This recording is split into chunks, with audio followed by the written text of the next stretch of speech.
Hi, guys. In just a second, I'm going to be introducing author Dave Boling, and his newest book is called The Lost History of the Stars, and it's been out since June. It's an amazing book. It was written about the Second Boer War, which I have no idea. I can't wait to talk to him about it because I have so many questions. Not something you learn about in school, but it took place in South Africa. It was between the South Africans and the British, and his grandfather was in it, so I know he knows way more than I do about it. But the book is really cool, and it talks about Letty, who's the main character, being in a concentration camp with her family. She's only 14 and 15, so it's a really cool perspective. Anyway, so here is Dave.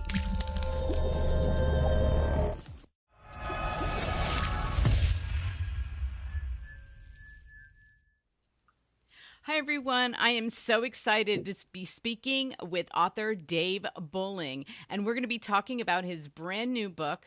Well, six-month-old book, newest book, The Lost History of Stars. I was so excited when you said yes, Dave, because I wanted to talk to you about this book because I love historical fiction. And Great. the Boer War, and this is about the Second Boer War, I know nothing about. So I read your book and I was like, I can't wait to ask. I have so many questions. It's not an era of history that people talk about. And then I saw that your grandfather was in the war, and that's why you had the, Yeah. interest of telling the story of that war. So anyway, thank you. I just want to thank Well, you. thanks for asking me. I love talking about projects. It's like bragging about your kids. Who Right. doesn't want to say, yes, this is something I loved and I enjoyed, and you spend years working on these things. It's very close to your heart. You've got great emotional equity. So when someone asked, would you like to talk about your book? Oh yeah. I hope you've got enough time. Okay, so before we start talking about your book, I'd love to get the history for everyone out there because I know a little bit more, but I really want to hear you tell us, like, what was it about the Boer War? Then why don't we know more about it? Well, for one thing, I'm glad you pointed that out. People just don't know much about it, and you learned something about it. And my first novel is titled Guernica, and it was about the bombing of the small Basque town during the Spanish Civil War, and that's how I got started into fiction, really.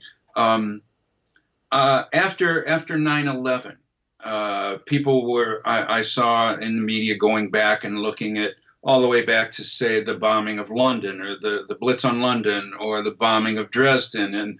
And there's been a lot of fiction about those eras and movies, etc.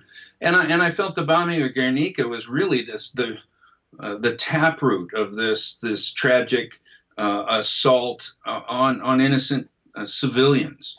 And it hadn't been used as a backdrop for historical fiction, and I got into that and loved it, and it was my first try at fiction, and it turned into a book, and it sold around the world, and I was very, very happy with that. So then I started looking around for something else that I should do, and going through my family lore. I discovered that my grandfather, Charles Swan, you might be able, I'm not sure if you Oh can no, I see can this see it. very well. Oh, I can see it. It looks He, really wow. a soldier mounted on what appears to be, what would be a cavalry horse. He's got a sword. Um, and the family lore that came down was that he had been a soldier as a young man for England in the Anglo-Boer War. And I thought, well, I should look into that and see what that's all about because I don't know anything about it. Right. And the research that I did, I started to see some real similarities of the Anglo-Boer War to the wars that followed it in the 20th century and even into the 21st. The Boers were descendants of mostly the Dutch who settled the Cape Colony when the Dutch East India Company was shipping, and they wanted to have. They used to have to go before the Suez Canal, go around the Cape of Good Hope to get to the Far East and the Middle East. And So the Dutch set up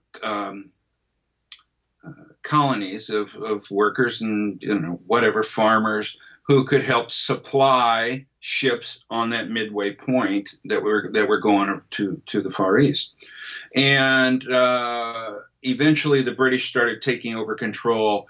The Dutch had they adhered to a rather staunch Dutch Reformed church litany, very Old Testament approach to their religion, and in a way, they were greeted like the early Mormons were in America. They were oppressed and then kind of shoved out of various areas, and then they kept moving to places where no one, finally finding a place where no one cared that they stayed there, and that's pretty much what the Boers did up into republics. They set up a couple of republics up in the Transvaal, and they were living their lives. They had wars against the natives to get the land, and it was a pretty tough existence they had there. But they could practice their religion, and they had the great misfortune of having gold and diamonds discovered in their republics. And the problem there, of course, is now all of a sudden the British are interested. And it ends up there's skirmishes, et cetera, and there are some real geopolitical machinations that set up this war, which was basically initiated by the British to gain control of the gold and the diamond. So I learned the politics of it. Mm-hmm. And again, they start a war, and there's only 80,000 Boer commandos, which are basically farmers. Boer is the Afrikaner word for farmer. Mm-hmm. And all of a sudden, they're taking on the British Imperial Army, and there's 500,000 of them down there. And so they develop. They are great. They are great huntsmen. They are great equestrians. They're riders. They're very comfortable in their territory, and so they really establish commandos. And it's a commando style of fighting. Pick battles in places where you can win, where you can cause the most damage, losing the least of your own resources, hit and run tactics. And for several years, 80,000 of these soldiers, these Boers, farmers, held off the British Imperial Army. It got to a point. I know I'm going long here, but we need some history. So yes. It got to the point where the British decided, wait a second, this is costing us a lot of money. We have 500,000 soldiers halfway around the world, and we're not winning. And it's in that way so much like Vietnam, Afghanistan, the Middle East, so many things where people were interested in natural resources. If you take the words gold and diamonds and replace them with oil, it's a very common scenario for wars that follow. Right. So they decided what we had to do was basically burn down all the farms and the homesteads, because the women were staying on the farm and the commandos were coming back and being supplied. If they burned them out, employing a scorched earth tactic, then the commandos, they could probably starve them out, and that was the theory. And then all of a sudden they have to think, well, that means we have these 100,000 women and children who were on the farm. All the men and young boys and old men are fighting in the field. What do we do with them? And they decided to establish what they called places of concentration. And it was the first broadly, extensive use of concentration camps. And it was, 40 years before the Nazis. Right. And it was not the genocidal intent of the Holocaust, but they took all these people who had been living out on their own with no immunities to the disease or anything, and they crammed them in these very poorly administrated, very overcrowded situations with no sanitation, no medication, no doctors, and very little food. And so as I was researching, I came across some pictures from the camps, and to this day it kind of gives me goosebumps when I think about some of these things. That I saw, and one was a picture of a young girl, a young Boer girl, was maybe 7 or 8 at the time, and her name is Lizzie Van Zel. Mm-hmm. And I laminated this and kept it on my desk to keep it as kind of a sad muse for me, and why I had to tell this story, and why I had to get it right, and why I had to make it as poignant and moving as possible. And this was the picture of Lizzie Van Zel. I don't know, and you know, it's we sadly unaccustomed to seeing that sort of thing from the Holocaust, right, and accounts of Auschwitz, right, etc. To see that this went on 40 years earlier, I was insulted by myself. I was outraged. Why did I not know this? 27,000 women and children died in these concentration camps in a year and a half's time, which is like 5 times more than the mortality rate of the soldiers, right, who were fighting in the field, shooting guns at each other and mortars and bombs, etc., trying to kill each other. 5 times more children died, and really, so it struck me this was truly a war against children, right? And so I started researching, and that was the impetus behind it. Oh, I love that, because that is not something that you get from Wikipedia, which is where I was looking up information. Right. I mean, you know, that. And isn't that what historical fiction yes. is? You know, and I've been accused of, well, not accused, but suggested that I am drawn to forgotten wars or battles, like Guernica had slipped from public consciousness, and the Boer War certainly had, and particularly this concentration camp situation, and I don't like the idea. I feel like I'm leaving that little. I need to tell that girl's story, right? And you know, maybe it sells books, maybe it doesn't, but it feels like a personal obligation to get that story out there. Yeah, and my boyfriend, who is he really knows a lot about history, so I'm always trying to, you know, like, what about this? What about this? Because I read a lot of historical fiction, and I said, what do you know about the Second Boer War? And he said, Winston Churchill. Yeah, and war correspondent. Yeah, because that was where he said that he actually because he escaped, I guess, or somehow he was a prisoner of war, and I think as a correspondent, he somewhat embellished his heroism. I think, but not also hard to it's interesting on one little battle. It was an important battle, Spijnkop, where the Boers really won the day, and it really shocked the British. That day, one of the stretcher bearers for the Brits was an Indian named Mohandas Gandhi.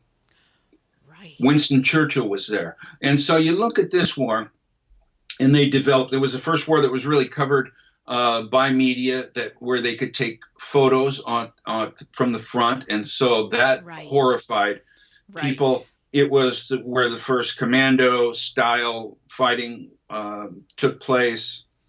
There were a lot of things that were developed, you know, trench warfare. The Boers developed the trenches because they watched warthogs and how they did. Warthogs, they say, backed into their holes so they could come up, pop up fighting as a means. And they used, you know, their understanding of the natural world around them and employed that in their warfare. So there were so many things there, but also how this war shaped the concept of peace, Gandhi, and defense of the realm with Churchill, you know. And so I thought that there were really a lot of interesting points of this war that have gone sort of unnoticed. But I love when I started doing this, and people would say, "Well, what are you working on now?" I'd say, "Oh, I got an idea. I'm working on something in the Boer War." And I said, "Do you know anything about it?" And they go, "No, I got nothing." And instead of being insulted, I was like, "Yes, that should be good. You need to hear about this." I know, and I felt really smart about it because I was telling him things. I'm like, "And did you know? And did you know?" You know. So that made me feel smart too. And if you can sneak that in while telling a good story, then you're doing your job. Right. And okay, so then you take the book and you take it from the point of view of a little girl. not little girl, 14-year-old girl. Okay. So she's coming of age of teenage years. And I love that because it seemed kind of like very Anne Frank to me, seeing it through her eyes that we saw with Anne Frank, the Second World War. And, That's not an accident. oh, yes.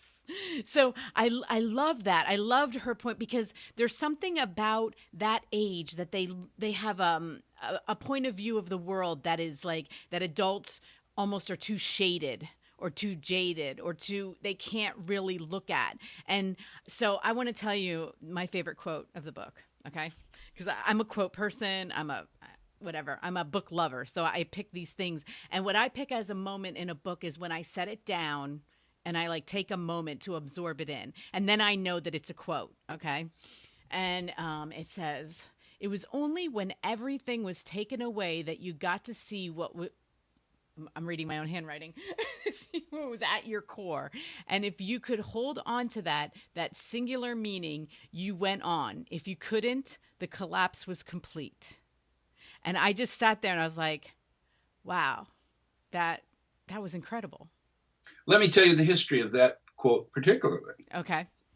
I did a lot of research on this, as a person would, particularly a basically aged man employing a 13, 14-year-old female as the narrator. Right. This is dicey business. Right. Because if you get it wrong, it's way wrong. And you're going to turn off 85% of your readers, which are women.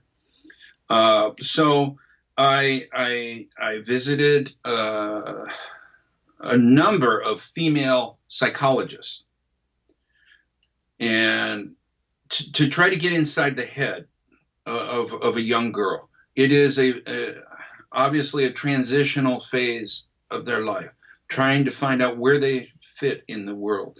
There are hormones, and there are self-doubts, and there are so many questions that they have about who they are and what they will become. And add to that, now, what would happen when that is placed in this heated crucible of a concentration camp, of hardship, of privation, of great upheaval emotionally, and loss of family members? How would a person deal with that?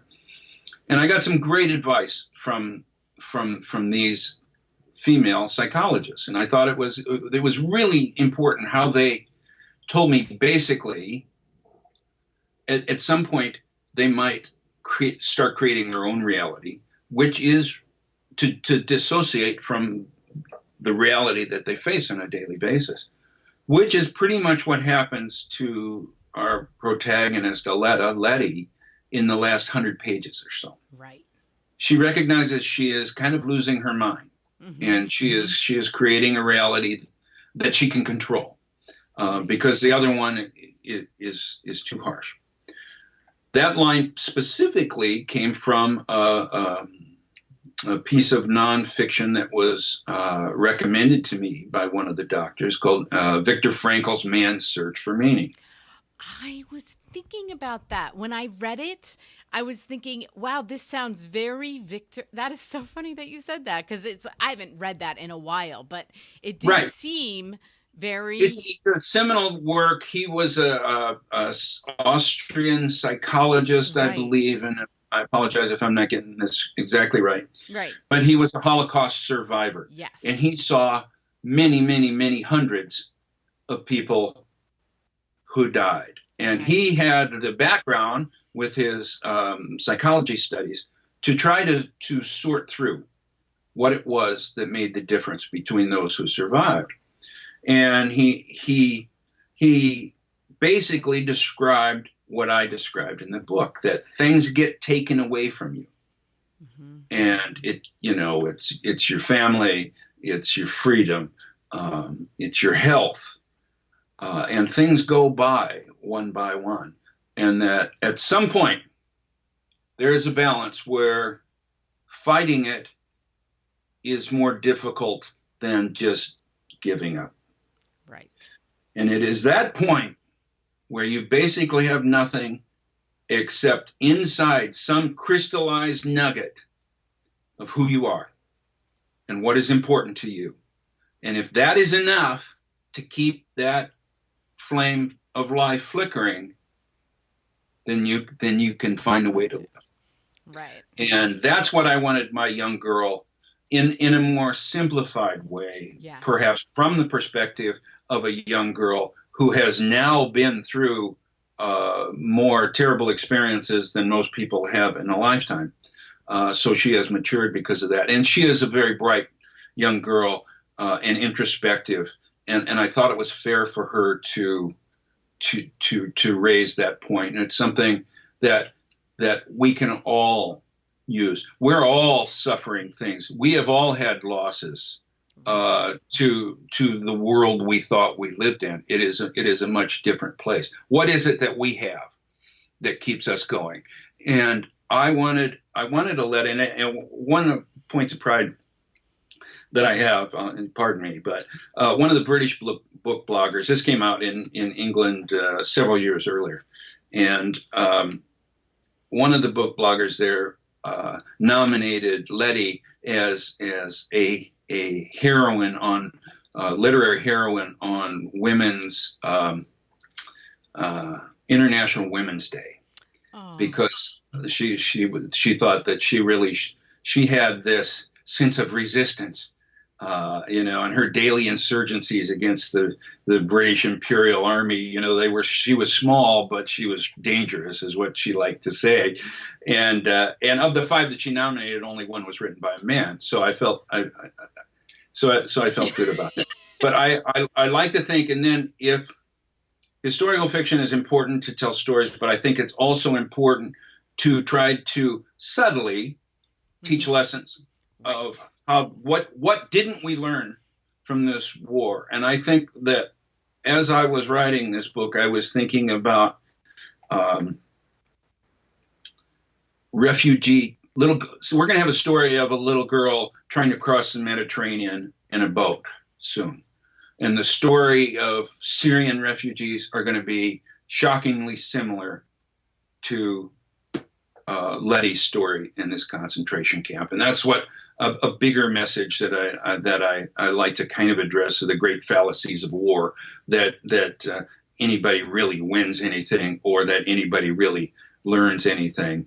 And also that the soldiers are the ones who only pay the price. Right. Yes, they fight and they die, and they have parades and they win medals, and the women and children and the members of the family and the people who love them get none of those. Exactly. But they are victims alike, and that too. Didn't matter which side they were on. I think of Maples, the British guard, who is in this story. Yes. At the end, he was very clearly a victim of this war too. His army ended up winning. Yeah, I love his story. He was very much a victim as well. Absolutely. And when I was doing my research on you, Dave, and I found out you were a sports writer, I was like, oh my gosh, he's doing an interview with me today. Isn't today a busy day for him? Shouldn't he be writing? Sports writer for a newspaper. I was a sports columnist for the Tacoma News Tribune for the last 21 years and a sports writer for 37 years total. Wow. And as happens with newspapers, and this last May, I got laid off, downsized. I was put out to pasture a little before I wanted to, but my second novel is coming out, so it gave me time for promos awesome. And spend time touring and all. And I obviously have this that I've kind of paved as an escape route after journalism. But I love working in a newspaper. I love being a journalist. I love the news business. I love newspapers. I'm very saddened by what I'm seeing in the way things are changing, and it's hard sometimes for me to realize how the business has changed from what it was when I got into it. Oh, absolutely. I mean, sports writers, I'm very familiar with newspapers because it's in our family. But now there's blogs. There's other ways to be because the news is instantaneous. It isn't like a column that you're going to read the next day. It's a very Yeah. instantaneous. That's why I was thinking about that because I was like, wait a second, this is today's a big day for anybody involved in sports of any kind. So. Yeah, well, I had 37 years of that. So, I don't know, 250, 300, well, however many deadlines a year, and probably 10,000 stories and bylines and columns, and it was a wonderful life. I traveled the world. I went to Olympics and Super Bowls and everything you can imagine. And it was a dream job, and you got a chance to express yourself on a daily basis. And as a columnist, you kind of get to pat the good guys on the back, and you get a chance to scold the ones who are cheating. And, if you do it right, you can ideally elevate the standards of expectations of the people in your community. And I really felt an obligation, and I felt that was a real goal. And I tried to do my best with it. And it was a wonderful career. Well, what's nice is I raised 6 children, 4 of whom were boys. So sports was huge in my life. I bet. Okay, and still is because they're still in sports and they're still interested in sports. Even my older boys, that's why do you think I know what today is? Because last night was a national championship for when this gets aired, and that's a huge. That's a huge undertaking. It's like, don't talk to me after 8:00. I can't talk to anybody after 8:00. So and the travel, of course, it's a lot of traveling. You're on the road. Yeah. It's tough on your family, and it's a great life, but it's and deadline pressure is tough, but in a lot of ways it is informative and beneficial for a fiction writer, a novelist, to have that in the toolbox, the capacity to print copy in a hurry. Yeah. That you never see a big blank hole in the paper. It's got to be filled. You've got to get that copy in on deadline. And I never missed a deadline, 37 years, and I'm real proud of that. Difficult situations and circumstances, but I don't ever have this sense, I've got writer's block or anything like that. It's just I could just hear an editor, shut up, file that story.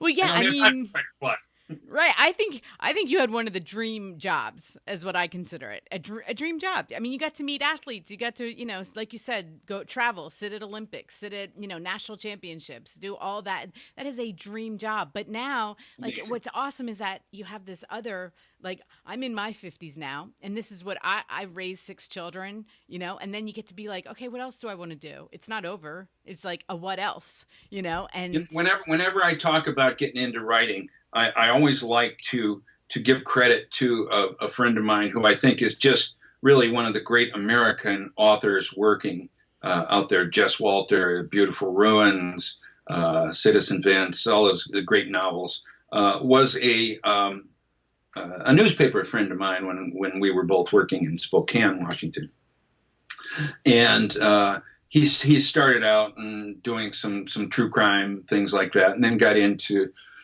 writing novels. And in my head, all of a sudden, I never thought about writing fiction or anything like that. And in my head, the fact that Jess could do it and do it so well, it kind of opens a door, a possibility is there. You're not going to do it, and you're not going to do it as well or as prolifically or whatever, but there is a possibility. And I remember exactly the day in 2005, I was in Phoenix, Peoria, Arizona, on the outskirts, covering a Seattle Mariners spring training game. And all my buddies in the press box that we've, worked together for years, and we were talking about, hey, did you see so-and-so online? And did you see this story online? And I just said, this is going to kill our business. Nobody's going to read newspapers soon, and we're going to be out of work. What do we do? And we threw back and forth some ideas. And some people said, well, we could teach journalism. Why would we teach kids how to get into a business that we're trying to get out of because we fear it has no future? But it was that night I went back to the hotel, and I had a talk with myself. What do I do? What is this? and I kind of had a little bit of a revelation. Maybe I should try to see if I could write a bigger type of story, find a little different way to tell stories. And I started researching my novel Guernica that night. Wow. So yeah, it was like that, and it was extraordinary. I shouldn't even tell the story, but in about a year, I worked really hard. It was 4 in the morning. It was round the clock. Every time I was flying to a game, if I was on a plane, I was working on the fiction, and after the game, rather than go and have beers with the guys, I'd go back to the hotel and work on the novel. And it took about a year, and I called Jess and said, "Hey, would you take a look at this?" He said, "Sure." And he looked at it, and a couple of weeks later, he says, you got a book here. You got a Oh, lot of things you got to do, and then for him to say that to help me, and he'd say, "Okay, well, your voice fluctuates, your characters, and a few obvious things like that." But for him to say, "Yeah, this works," and then I sent it out, and by golly, he was right, and it sold, and it did well, and it went around the world. So. wow. It's kind of a writer's Dream. yeah, a little bit of a unicorn story there. Yeah, no, it's amazing. And I'm so happy you did because I was so blessed by this book. And I want you to, can you show everybody the cover of it again so they can see the cover? Yeah, this was Algonquin did a beautiful Oh, job, look at that. and this is the advanced reader copy. But the hardback looks the same. I assume the paperback should be coming out this summer, and I think I'm told will be a real good book club book. Oh, absolutely. And Absolutely. and I think most of those are paperback. So I'm going to really try to work hard to get people to take a look at it. And in some ways it's a hard sell.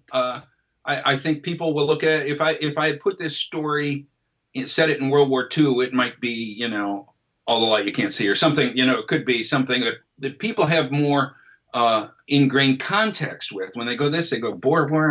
Do I want to read this?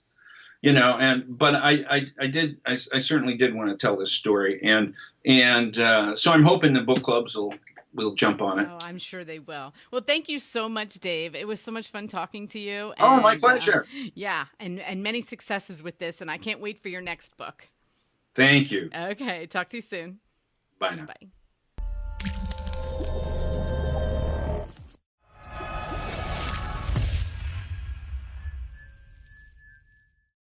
So that was my interview with Dave Boling about his book, The Lost History of the Stars. And oh, he was so much fun to talk with. And I love the fact that he gave us the whole history of the Boer War. And I think a lot of you history fans are just going to love that story.